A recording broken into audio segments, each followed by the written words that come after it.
La voz de los protagonistas. Contacto telefónico.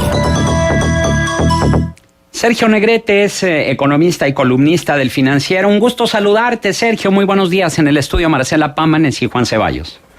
Muy buenos días, Juan. Marcela, ¿qué tal? Pues mucho que comentar esta mañana, Sergio, y son dos los temas que nos gustaría abordar contigo. Te habíamos invitado originalmente para conocer tu análisis de los resultados de la quinta ronda de negociaciones del Tratado de Libre Comercio de América del Norte que terminó el día de ayer en la Ciudad de México, pero hay otro tema que queremos introducir también en este caso y es conocer tu opinión sobre este flamante incremento de 8 pesos con 32 centavos al salario mínimo que ayer celebró con bombo y platillo el presidente diciendo que se recuperaba el poder adquisitivo de la clase trabajadora en un 45% en términos nominales. Si te parece bien, empecemos con tu conclusión sobre los resultados de la quinta ronda del TLC. Pues no son sorpresivos, por desgracia en cierto modo, pero no son sorpresivos. Estados Unidos no varió sus demandas, sobre todo destacadamente en la cuestión automotriz. Quiere un contenido nacional, aparte de elevar el contenido regional, lo que destruiría las cadenas de producción. Y es que esto, lo llamativo de todo esto es que, por ejemplo, los automotrices están en contra de la demanda de su propio gobierno. Entonces, bueno, México simplemente ni siquiera, por lo que se ve, presentó una contrapropuesta a esto. La expectativa, al parecer, del señor Lighthizer era, bueno, yo doy esto y a ustedes ahora ¿qué ofrecen? Y la respuesta de Canadá y de México, aparentemente en este aspecto, reitero, muy específico, fue nada. Nosotros ni siquiera vamos a dar una contraoferta a una tontería de esta magnitud. El señor Lighthizer ahora se queja de falta de seriedad de México y de Canadá. Todo debe haber seriedad ante semejantes demandas. Es que no sé ni cómo caracterizarlas, pero en bromas. Entonces, bueno, sigue atorado todo. Yo creo que seguirá atorado. No se puede ver un avance. Se puede avanzar en otros aspectos, por ejemplo, telecomunicaciones, pero finalmente es un conjunto. Ese conjunto, una vez más, las partes ni siquiera se acercan una a la otra. Ahora bien, ayer... luego de las conclusiones fue precisamente esto que tú estás mencionando, es decir, no hubo avances prácticamente. El señor Lighthizer incluso increpó a sus socios de México y Canadá por no aceptar las condiciones que quiere imponer Estados Unidos, entre ello el plazo perentorio de 5 años para revisar el tratado, que en la víspera habían matizado un poco algunos analistas en Estados Unidos. Sin embargo, parece ser que después de esta quinta ronda, pues prácticamente no se ha avanzado. No hay ninguna conclusión ni ninguna firma de acuerdo que hable de una consolidación de este tratado, Sergio. Ninguna en lo absoluto. Aquí hay un gran temor, pero esto no hay manera de verlo, es una realidad, que el señor Trump en un berrinche saque a su país del tratado. Porque fuera de ahí, lo peor que puede suceder, y no es nada malo, es que siga en vigencia el tratado, tal cual, pues no hubo acuerdo sobre modificarlo, bueno, pues sigue el texto que actualmente está en vigor y listo, pero no, el peligro real es el señor Trump, sus berrinches y que de repente le dé por sacar a su país del Tratado de Libre Comercio de América del Norte. Pero pues es un riesgo que hay que correr. Lo que no se puede es a tanta tontería que, reitero, los empresarios de su país le están diciendo, por favor no pidas esto en nuestro nombre, y aún así lo está exigiendo. Y sí, pues el señor Lighthizer, yo sé que esperaba que él iba a llegar, iba a hacer una serie de demandas fuera de todo nivel y que lo iban a aplaudir. Pues no tengo idea de qué esperaba, pero bueno, se ha llevado un chasco en ese sentido. Ahora, Ildefonso Guajardo dijo el día de ayer que en la sexta ronda presentaría alguna contrapropuesta. ¿Qué opinas al respecto? Pues que la contrapropuesta que pueda ofrecer, esperemos no se acerque siquiera a, por ejemplo, tener un contenido nacional en Estados Unidos, un contenido regional mucho más elevado. Realmente no se me ocurre que pueda presentar el secretario Guajardo, pero espero, francamente, que no cometa el error de tomar en serio al gobierno de Trump. Entiendo que no se levante de la mesa, que dice que siga negociando, pero es que estamos genuinamente hablando una serie de tonterías que exige un gigante en economía, que es el señor Trump, y al que hay que ignorar, porque lo que sí es seguro es que no puede haber algo que lo satisfaga. No hay algo que lo pueda satisfacer, porque lo que él lo trae obsesionado como un factor es el déficit en Estados Unidos con México, y ese no hay manera de reducirlo más que destruyendo el comercio bilateral. Es la única manera. Chryslia Freeland, que es la ministra de Relaciones Exteriores de Canadá, señaló que el plan de reglas de origen de Estados Unidos es inviable y podría dañar a la industria automotriz de Norteamérica. Una actitud, francamente de confrontación con Estados Unidos, diferente a la de Ildefonso Guajardo, que dijo que siempre hemos dicho que con todo gusto podremos reconsiderar el rebalanceo del comercio. Es decir, son dos actitudes muy diferentes las de México y Canadá. ¿Cuál consideras tú que vaya a ser o qué podemos esperar los mexicanos de la sexta ronda ante estas posturas de los tres países? Yo creo que va a ser la misma historia que la quinta ronda, esto es que no se va a llegar a ningún acuerdo. Ciertamente el lenguaje de Canadá se está volviendo más agresivo, porque aparte traen otros temas, entre ellos que se están calentando muy fuerte, como es la cuestión de los lácteos, la cuestión de la madera, que no nos toca a nosotros. Pero yo aquí no cuestionaría el lenguaje del no lo cuestionaría. Finalmente, vamos a decirlo de esta manera, está dando el avión, siendo muy educado, muy mexicano, pues, muy educado, muy no confrontando, pero al fin y al cabo no cediendo. Entonces, lo que importa aquí realmente es el fondo. Las formas sí difieren, pero en ese sentido México y Canadá están en la misma sintonía, aunque con lenguajes distintos, pero finalmente rechazando lo que propone el gobierno de Trump. ¿Esto nos hablaría entonces de un posible rompimiento? Es decir, que Estados Unidos se levante de la mesa y diga no hay tratado.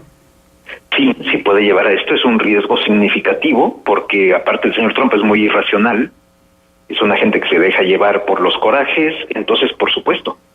Pero por cierto, podría ocurrir de todas maneras, aún con una negociación firme, porque el señor Trump ha declarado públicamente que que igual no le va a gustar lo que se acuerde. Estamos hablando de una gente que no entiende razones. Entonces, este riesgo existe, pero haya ciertos acuerdos o no los haya, es un riesgo real que pues lo descubriremos a lo largo sobre todo el primer semestre de 2018. Sí. Sergio, buenos días. Marcela Pavanes te saluda. Gracias por estar con nosotros. Y escuchando con mucha atención, pienso en lo que algunos otros expertos y analistas nos han dicho. Si Estados Unidos hubiera querido levantarse ya del Tratado de Libre Comercio, lo hubiera hecho ya hace rato. Son amagues, ¿no? Son presiones, son amenazas que luego colocan a los participantes en las mesas de negociaciones, pues como con la obligación de aceptar cláusulas y de aceptar condiciones que solo favorecen, en este caso, a la Unión Americana. ¿Sabes qué es lo peor, Marcela? Que ni a ellos, ni siquiera favorece a la industria automotriz o a las diversos participantes, porque el comercio, que tiene su lógica, obviamente, beneficia a todas las partes, beneficia más a unos que a otros. Eso siempre es que dices, hay un intercambio y sí hubo una de las dos partes quizá más beneficiada, pero la otra también. Y aquí el problema es que Trump se puede levantar en cualquier momento o firmar la salida del tratado en cualquier momento. Sí, ciertamente no lo hizo al principio de su gobierno. Ya nos vamos poco a poco acercándonos a un año de pesadilla con este presidente, pero no, por desgracia, está ahí siempre, pues está flotando en el aire esa posibilidad que hay que enfrentar, pero por otra parte lo que no puedes es aceptarle, entonces lo que sea con tal de que no se levante de la mesa, porque entonces sí, pues acabas igual de mal que si se hubiese levantado en primer lugar. O sea, realmente estamos arrinconados, pero de ese rincón no nos podemos mover, y es lo que no acaba de entender su representante comercial, el señor Gleichheiser. Ayer decía un conductor de un programa radiofónico a nivel nacional que perro que ladra no muerde, por lo tanto, pues no habría que creer en los ladridos de Donald Trump. ¿Coincides con ello? No plenamente. A ver, yo no creo que Trump saque a Estados Unidos del tratado. O sea, si crees que lo haga, no lo creo. Pero no lo descarto, dados los arrebatos que él tiene. Y no lo creo no porque quiera a México, no porque quiera a Canadá, sino porque tiene una muy fuerte presión de sus empresarios, de sus gobernadores, de sus legisladores. O sea, el único que está hablando de salirse del tratado es el presidente. No tiene a nadie que lo apoye, pero aún así es un hombre impulsivo, de gestos autoritarios. Entonces, no, por desgracia, me encantaría coincidir francamente con ello. Sí ladra mucho, pero también puede morder. Bien, pues estaremos pendientes de la sexta ronda, a ver qué es lo que... A ver qué ocurre. Saber qué ocurre exactamente, pero también nos interesa, Sergio, conocer tu opinión muy calificada en torno a, pues, el anuncio que dio ayer la CONASAMI, la Comisión Nacional de Salarios Mínimos, y este optimismo desbordado del presidente Enrique Peña Nieto, diciendo que, pues, con el incremento que se dio ayer del 10.3% al salario mínimo, pues es el más elevado que se ha dado en los últimos 3 sexenios, y esta recuperación del poder adquisitivo del salario del 45% en términos nominales y 20% en términos reales. ¿Qué opinión te merece, Sergio? Mira, la verdad, como tantas cosas en economía, hay mucho de verdad y hay mucho de mentira. Lo que dijo el presidente es cierto. ¿Es para festejarlo? No es cierto. De entrada, porque los salarios en general en México son muy, muy bajos y seguirán siendo bajos. Y eso prácticamente no ha cambiado durante su gobierno. Festeja una cifra, un salario mínimo artificial, que vamos a decirlo de esta manera, por fortuna nadie gana. O sea, nadie está dispuesto a trabajar por 80, ni tampoco lo estará dispuesto a trabajar por 88 pesos diarios. Dedicar 8 horas laborales a esa cantidad. Entonces, el salario mínimo en México ya es algo que realmente no existe en el mercado. Sigue siendo una cifra que por ahí da vueltas, mucha gente y lo interpreta como que es el mínimo. No se ponen a pensar que no conocen absolutamente a nadie que gane esa cifra, o si la gana, registrada en el IMSS, que hay gente, bueno, no muchas, hay 16,500 más o menos, 0.0% de la población formal de México está registrada con salario mínimo, pero aparte ganan comisiones, ganan propinas o ganan más de salario, simplemente se los dan debajo de la mesa. Entonces, esto es un debate estéril, el del salario mínimo. Pero bueno, el presidente quiso festejar algo y francamente, pues sí queda, digamos que queda en ridículo porque la gente entiende que su situación no ha mejorado y los salarios no están subiendo. Y entonces, pues el presidente queda como alguien fuera de la realidad. Ahora, hay quienes dicen que en este país nadie gana el salario mínimo. Sin embargo, esto le preguntábamos a uno de los investigadores del IMCO hace un par de semanas y nos comentaba que sí, que en realidad sí hay quienes ganan el salario mínimo, que en México, de la población económicamente activa, hay 7 millones de personas que sí ganan el salario mínimo. ¿Qué opinas al respecto? No, y mira que me encantaría hablar tengo un gran respeto por el IMCO, o sea, francamente hablando, y no sé con quién hayan hablado, pero te puedo asegurar que esa persona tiene un excelente nivel. Hay una confusión ahí que es muy generalizada, que es que hay millones de personas, y son millones, que declaran tener un ingreso de salario mínimo o incluso inferior o por ahí, pero ¿quiénes son? Por ejemplo, autoempleados. Gente que tiene una tiendita, llega un encuestador del INEGI y le dice, ¿y usted cuánto gana? Pues más o menos yo el salario mínimo.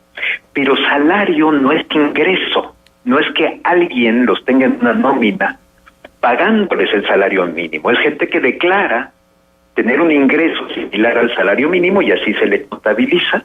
Es gente que trabaja por comisiones o a destajo o por propinas y que su salario es el mínimo. O sea, esos millones, genuinamente, por suerte, vamos a decirlo así, sí están en el papel, pero no son asalariados, son gente que dice tener un ingreso similar al mínimo. Y pues eso lleva a muchas confusiones y sí lleva a mucha gente a creer que son 7, también se habla de 8 millones de personas que están en México ganando un salario mínimo, cuando en realidad es gente que declara un ingreso alrededor del mínimo. ¿Habrá espantado a Agustín Carstens con el petate del muerto de el incremento inflacionario que se daría con un incremento mayor al salario, cuando la propia Coparmex habló de la necesidad de incrementar el salario mínimo a 100 pesos? Bien, yo creo que Carstens lo que no quería era un aumento, digamos, de 15%, 20%. Pero si yo estoy diciendo que nadie lo gana, ¿qué más da? Uno podría argumentar y decir, bueno, oye, entonces, ¿qué más da? Que lo suban 100%, incluso 50%. Si nadie lo gana, ¿qué importa? La importancia radica, y es lo que preocupa al gobernador Carstens. Claro. Bien. Voy a hablar en el contagio. Sergio, pues como siempre, nuestro agradecimiento por tu valiosa participación aquí en Contexto. Al contrario, un fuerte abrazo. Muy buenos días, Sergio Negrete, columnista del Financiero. Volvemos.